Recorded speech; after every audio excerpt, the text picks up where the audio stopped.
안녕하세요. 눈뜨는 인생입니다. 오늘의 책은 데일 카네기, 자기관리론, 저자는 데일 카네기. 우리가 세상을 살면서 걱정을 안 하고 살 수가 있을까요? 돈 걱정, 자식 걱정, 부모 걱정, 직장, 은퇴 걱정 등 많은 사람들이 쓸데없는 걱정을 하느라 소중한 인생을 낭비하고 있는데요. 데일 카네기는 모든 인생 문제의 주 원인은 바로 이 걱정이라고 말합니다. 이미 지나가버린 과거에 연연해하며 아직 오지도 않은 미래를 걱정하면서 우리에게 주어진 지금, 오늘을 망치지 말라고 조언합니다. 오늘을 즐겨라. 오늘을 잡아라 라고 이 책은 말하고 있는데요. 일부 내용을 요약 발췌하여 읽어드립니다. 오늘을 충실하게 살아라. 1871년 봄, 한 젊은이가 책을 읽다가 자신의 미래에 커다란 영향을 끼친 문장을 읽게 되었다. 몬트리올 종합병원 의대생이었던 그는 의사 자격시험을 통과할 수 있을지, 앞으로 무엇을 하고 어디에서 경력을 쌓아야 할지, 어떻게 먹고 살 수 있을지를 걱정하고 있었다. 그런데 그때 읽은 한 문장이 그를 당대 가장 유명한 의사로 만들었다.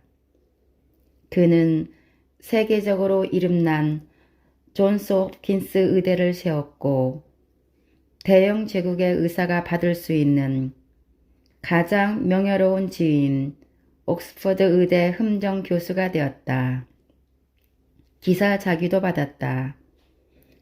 그가 세상을 떠난 뒤 그의 삶을 정리하고 기념하기 위해 출간된 두 권의 정기는 무려 1466쪽에 달할 정도였다. 그의 이름은 윌리엄 오슬러 경이다. 그가 1871년에 읽었던 한 문장, 곧 평생을 걱정해서 자유롭게 살 수 있도록 만들어 주었던 문장은 토마스 칼라일이 한 말이었다. 우리는 멀리 희미하게 보이는 것을 보려 하지 말고 눈앞에 분명히 놓여 있는 것을 행해야 한다. 42년 뒤 윌리엄 오슬러 경은 예일대학교 캠퍼스에서 학생들에게 강연을 했다. 여러분 한 명 한 명은 그 커다란 여학생보다 훌륭한 기관입니다. 앞으로 긴 항해를 하게 될 겁니다. 안전하게 항해하려면 여러분의 기관을 잘 통제해서 어제와 내일을 차단하는 오늘의 공간을 만들어야 합니다. 이것이 제가 하고 싶은 말입니다.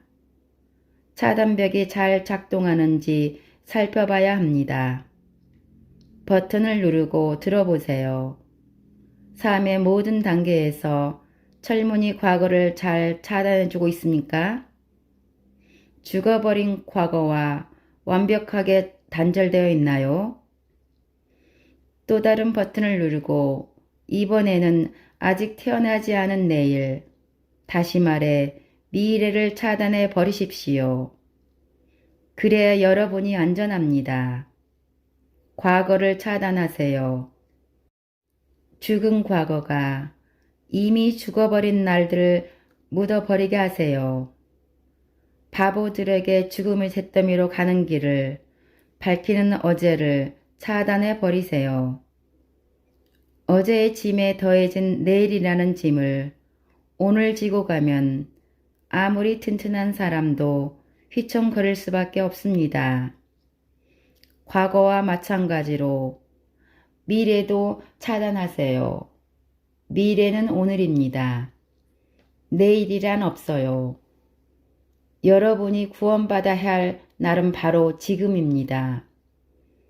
미래에 대해 불안해하는 사람들의 발걸음에는 에너지 낭비, 정신적 스트레스, 신경과민 증세가 쫓아다닙니다.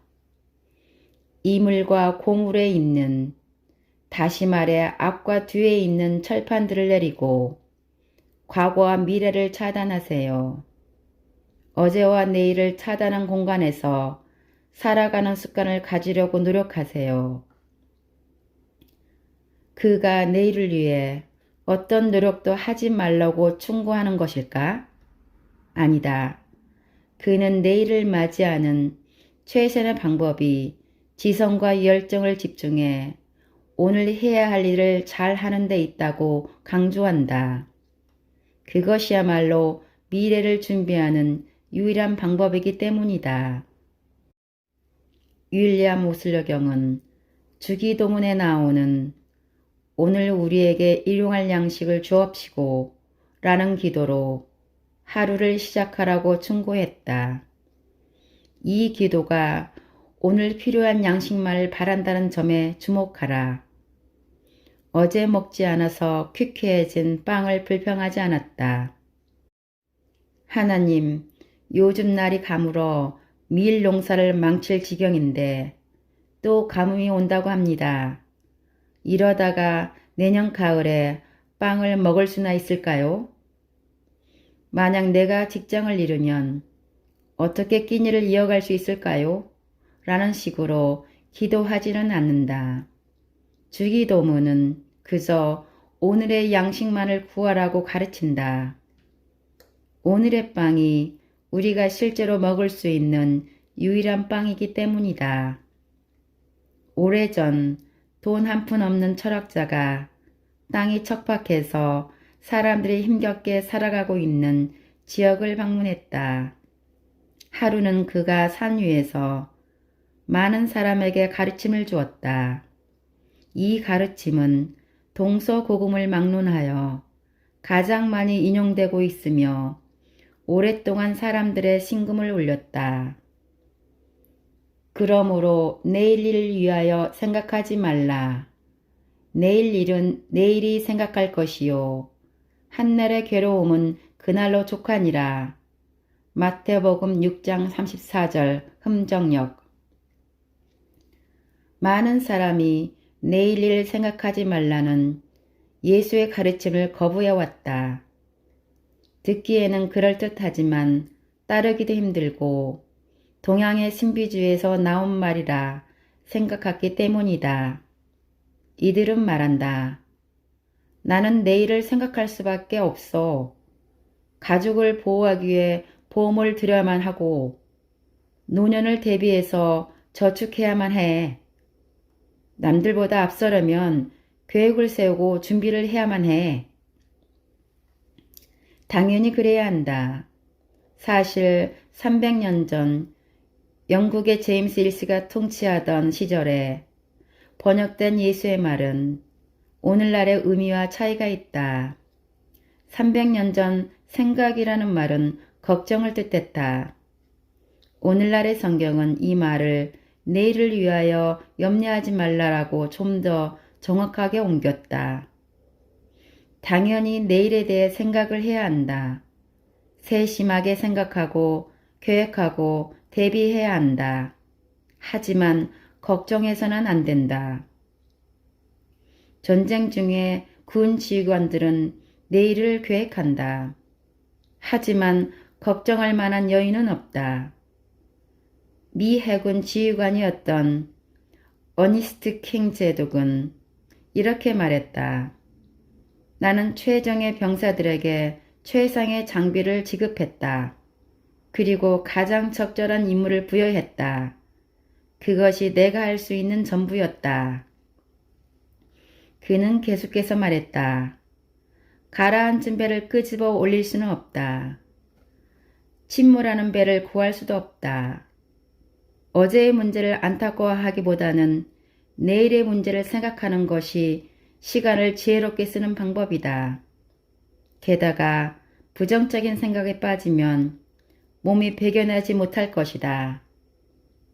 전쟁 중이건 아니건 간에 지혜로운 생각과 어리석은 생각의 가장 큰 차이는 이것이다. 지혜로운 생각은 인과관계를 따져 논리적이며 건설적인 계획을 낳는 반면 어리석은 생각은 긴장과 신경쇠약이라는 해로운 결과를 낳는다. 오늘날 병원 침상의 절반을 정신적, 정서적 질환을 앓는 환자들이 차지하고 있다. 참으로 끔찍한 현실이다. 이들은 누적된 어제와 두려운 내일이라는 부담감을 버티지 못하고 무너진 사람들이다. 하지만 이들이 예수의 내일을 염려하지 말라나 윌리엄 오슬려경의 오늘을 살라라는 가르침을 유념한다면 행복하고 가치 있게 살면서 거리를 활보할 것이다. 우리는 두 연급의 시간이 만나는 바로 그 순간에 서 있다. 하나는 영원히 지속되며 쌓여만 가고 있는 과거요. 다른 하나는 기록된 시간 바로 다음을 계속해서 맞물려 이어지는 미래다. 우리는 이 둘 중 어느 곳에도 살 수 없다. 찰나의 시간도 불가능하다. 하지만 그렇게 하려고 애쓰면서 몸과 마음을 망가뜨리고 있다. 앞으로는 우리가 살 수 있는 유일한 시간을 사는데 만족하도록 하자. 그 시간은 지금부터 잠들 때까지이다. 로버트 루이스 스티븐스는 이렇게 말했다. 아무리 무거운 짐을 진 사람이라고 하더라도 밤이 오기 전까지라면 견딜 수 있다. 아무리 힘든 일이라도 누구나 하루 동안은 할 수 있다. 모든 사람은 해가 질 때까지 다정한 태도로 인내하고 사랑하며 순수하게 살 수 있다. 우리의 삶에서 의미 있는 부분은 그게 전부다. 그렇다. 이것이 삶이 우리에게 요구하는 전부다. 다음 시를 읽어보자. 행복한 사람, 홀로 행복한 사람은 오늘을 나의 것이라 말할 수 있는 사람. 굳건한 마음으로 이렇게 말할 수 있는 사람. 내일이 최악의 날이더라도 나는 오늘을 살겠노라. 현대시처럼 보이는가? 하지만 이 시는 예수가 태어나기 전 30년 전 로마 시인 호라티우스가 쓴 것이다. 인간의 본성과 관련하여 가장 비극적이라고 생각하는 것은 인간에게 삶을 미루려는 경향이 있다는 점이다. 우리는 오늘 창밖에 핀 장미를 감상하려 들지 않고 대신 눈으로 볼 수도 없을 만큼 먼 곳에 있는 마법의 장미, 정원을 꿈꾸고 있다. 우리는 왜 이토록 어리석을까? 스티븐 르콕은 이렇게 말했다. 우리의 보잘것없는 인생이란 얼마나 희한한가. 아이들은 내가 크면 이라고 말한다. 하지만 이 말에 무슨 의미가 있겠는가? 지금보다 자란 다음에는 내가 어른이 되면이라고 한다. 어른이 되고 나서는 결혼을 하면으로, 결혼한 다음에는 은퇴하면으로 생각이 바뀐다. 그리고 은퇴할 때가 되어서야 비로소 자신이 지나쳐온 풍경을 되돌아본다. 차가운 바람만이 풍경을 휘감고 지나간다. 그는 모든 것을 놓치고 모든 것을 잃었다. 우리는 너무도 늦게야 인생이란 살아가는 데 있으며 매일 매 시간의 연속이라는 것을 깨닫는다. 예수가 태어나기 500년 전에 살았던 그리스 철학자 헤라클레이토스는 이렇게 제자들에게 말했다. 모든 것은 변한다. 모든 것이 변한다는 법칙만 빼고. 그는 같은 강물에 2번 발을 담글 수 없다라는 말도 했다. 강은 매 순간 변한다. 강물에 발을 담그는 사람도 마찬가지다. 삶은 끝없는 변화의 연속이다. 유일하게 확실한 것은 오늘뿐이다. 누구도 예측할 수 없고 매번 달라지며 불확실성으로 가득 찬 미래의 문제를 해결하려고 애쓰느라 오늘을 살아가는 아름다움을 훼손해서야 되겠는가. 고대 로마인들은 이러한 상황을 두고 우리에게 중요한 말을 해주었다. 두 단어로 이루어진 말이다. 카르페 디엠, 오늘을 즐기라, 혹은 오늘을 붙잡으라 라고 번역할 수 있다. 그렇다. 오늘을 붙잡고 최대한 활용해야 한다. 이는 로엘 토마스의 인성관이기도 하다. 얼마 전 나는 그의 농장에서 주말을 보냈다. 그는 성경 시편 118편에 나오는 구절을 액자로 만들어 벽에 걸어두었다. 이날 오늘은 여호와께서 정하신 것이라. 이날에 우리가 즐거워하고 기뻐하리로다. 존 러스키는 책상 위에 오늘이라는 단어가 새겨진 돌멩이를 올려놓았다고 한다. 나는 책상에 돌을 올려놓는 대신 아침에 면대를 할 때마다 보는 거울에 시 한 편을 붙여놓았다. 인도의 유명한 극작가 칼리다사가 쓴 시다.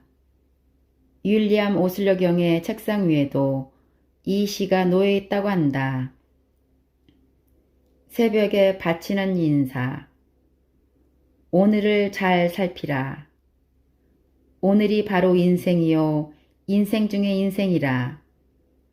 그 짧은 순간에 당신이라는 존재의 진실과 실체가 성장의 축복과 행위의 아름다움과 성취의 영광이 모두 담겨 있다.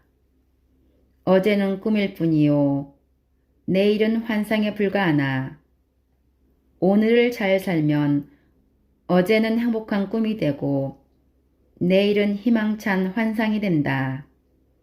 그러니 오늘을 잘 살피라. 이것이 새벽에 바치는 인사. 걱정을 없애고 싶다면 윌리엄 오슬러경이 말한 대로 행하라. 과거와 미래를 철문으로 닫아버리고 오늘이라는 공간에서 살아가라. 스스로에게 질문하고 답을 적어보라. 첫째, 미래에 대한 걱정 때문에 현재에서 살아가기를 미루고 있지는 않은가? 눈으로 볼 수도 없을 만큼 먼 곳에 있는 마법의 장미정원을 고대하고 있는 것은 아닌가? 둘째, 과거에 일어난 일, 이미 끝나버린 일에 대한 후회 때문에 현재를 억울한 마음으로 살아가는 것은 아닌가? 셋째, 아침에 일어나면서 오늘을 붙잡고 24시간을 최대한 이용하리라고 결심하는가? 넷째, 오늘을 충실하게 살아간다면 더 많은 것을 얻게 될까? 다섯째, 언제부터 실행에 옮길 수 있을까? 다음 주, 내일, 아니면 오늘. 걱정을 해결해 줄 마법의 공식. 지금 당장 걱정스러운 상황을 확실하게 해결해 줄 방법을 알고 싶은가? 세계적인 기업인 캐리어사의 대표 율리스 캐리어가 창안한 방법을 소개하겠다. 내가 이제껏 들어온 걱정 해소법 중에서 단연 최고라고 할 수 있다. 나는 뉴욕 엔지니어 클럽에서 그와 함께 점심을 먹으며 직접 얘기한 것을 들었다. 총 3단계로 이루어졌는데 아주 간단해서 누구라도 실천할 수 있지요. 1단계, 두려움 없이 있는 그대로 현 상황을 분석하고 이번 실패가 나을 수 있는 최악의 결과를 생각해 보았습니다. 2단계 일어날 수 있는 최악의 상황을 가정해 본 후 어쩔 수 없다면 받아들이기로 했습니다. 일어날 수 있는 최악의 상황을 예상하고 어쩔 수 없다면 받아들이기로 결정하자 정말 놀라운 일이 일어났습니다. 순식간에 마음이 편안해지면서 한동안 경험하지 못했던 평화가 찾아왔습니다. 3단계 그때부터 이미 마음속으로 받아들인 최악의 상황을 개선해 보고자 침착하게 시간과 노력을 기울였습니다. 걱정의 가장 나쁜 속성은 집중력을 파괴한다는 것입니다. 걱정을 하면 마음이 오만 곳을 헤매고 다니느라 결단력을 잃어버리고 맙니다. 하지만 억지로라도 최악에 직면하고 마음속으로 받아들이면 막연한 상상은 사라지기 시작하고 문제에 집중하게 하는 기반이 생겨납니다. 비록 오래전에 일어났던 일이지만 효과가 참 좋아서 이후로 줄곧 그 방법을 사용하고 있습니다. 이제는 삶에서 걱정을 찾아보기 힘듭니다. 심리학적으로 보았을 때 윌리스 캐리어가 사용한 마법의 공식이 그토록 탁월하고 실용적인 이유는 무엇이었을까? 걱정이 짙은 안개처럼 우리 눈을 가려 아무것도 보지 못하게 만드는 상황에서 우리를 끄집어냈기 때문이다. 그가 쓴 방법은 대지를 단단히 딛고 서게 하며 자신이 처한 상황을 직시하게 만든다. 상황과 기반을 모른다면 제대로 생각하는 일은 불가능하지 않겠는가? 응용심리학의 아버지 윌리엄 제임스 교수는 학생들에게 기꺼이 받아들이라, 기꺼이 받아들이라, 이미 일어난 일을 받아들이는 것이야말로 모든 불행을 극복하는 첫 단계이기 때문이다. 중국 철학자 린 위탕도 비슷한 말을 했다. 진정한 마음의 평화는 최악을 받아들이는 데서 온다. 심리적으로 볼 때 이것은 에너지를 자유롭게 풀어주는 것이다. 그렇다. 심리적으로 볼 때 최악을 받아들이면 새로운 에너지가 솟구친다. 최악을 받아들이면 더 이상 잃을 것이 없다. 그러면 얻을 수 있는 것만 남는다. 윌리스 캐리의 말을 더 들어보자.